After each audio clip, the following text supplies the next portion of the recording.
All right, let's talk about something we all know way too well. You've got that big project, that important deadline, and what do? You find yourself organizing your sock drawer. It's procrastination. And look, it's not a character flaw. It's a totally human challenge. So today, we're going to break down why we do it, and more importantly, build a real toolkit to finally close that gap between what we say we're going to do and what we actually get done. I mean, that's the big question, right? We make these plans, we set these goals, especially at work.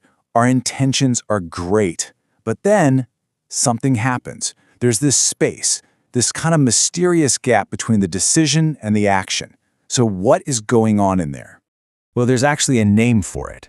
Psychologists call it the intention-action gap. That's it.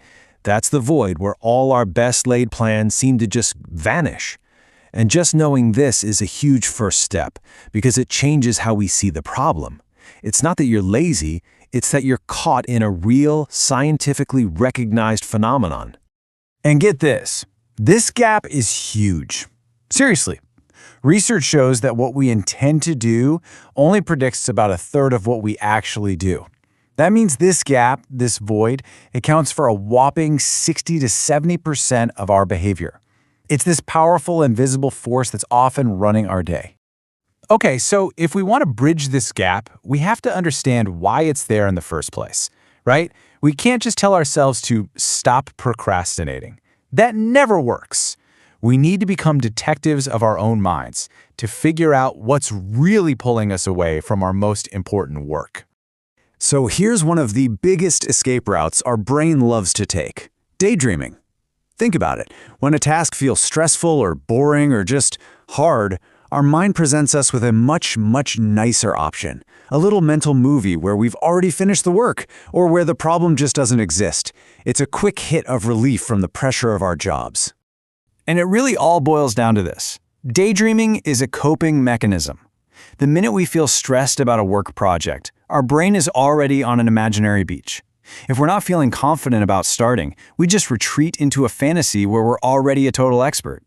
You know, it feels nice for a second, but it's a defense mechanism that's actively sabotaging our real-world progress.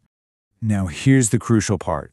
This whole escape act is driven by a battle in our brain, which was beautifully explained by Nobel Prize winner Daniel Kahneman. Think of it like this. You have two systems. System one is your gut reaction. It's fast, emotional, and it wants instant gratification. It sees a difficult report and screams, "Let's check social media instead." System two is your conscious, logical self. It's the one that knows you need to do the report for your long-term goals.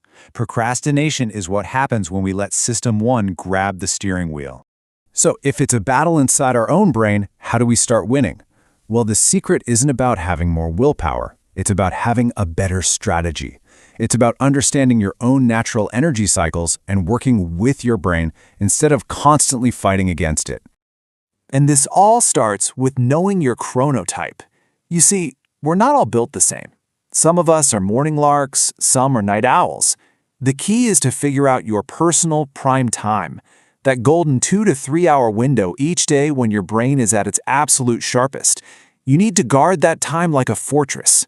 That's when you do the hard stuff, the important work, not answer emails. And here's another critical idea. Peak performance is not about being stressed out and wired on coffee. That high-tension, frantic energy you see in that top right corner, that's a direct path to burnout. What we're aiming for, especially in our prime time, is calm energy. It's that feeling of being focused but relaxed, alert but not anxious. That's the sweet spot. That's where you do your best work. Okay, so once you know when to work based on your energy, the next step is getting super clear on what to work on. Because you can have all the calm energy in the world, but if you're spending it on low-priority tasks, you're just, spinning your wheels. I absolutely love this quote from Brian Tracy. Your frog is that one big, important, kind of gnarly task, the one you are most likely to put off, but also the one that could have the biggest positive impact on your job and your career. The rule is dead simple. Do that thing first. And the reason this eat the frog strategy is so incredibly powerful is because of something called the Pareto principle or the 80-20 rule. It basically says that 80% of your results will come from just 20% of your efforts. Your frogs, those are your 20%.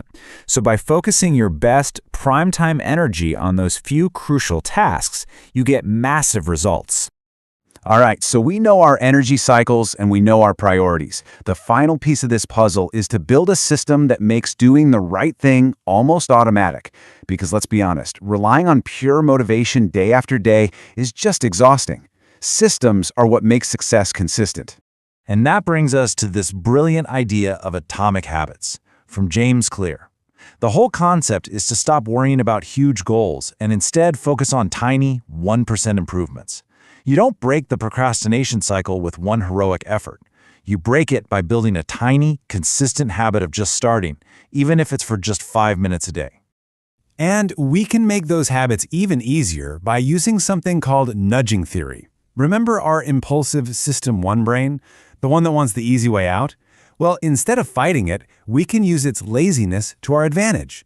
Think of it like this. If you pave a path across a lawn, people will naturally walk on it. Nudging is just about paving a path toward the good choice, making it the easiest option available.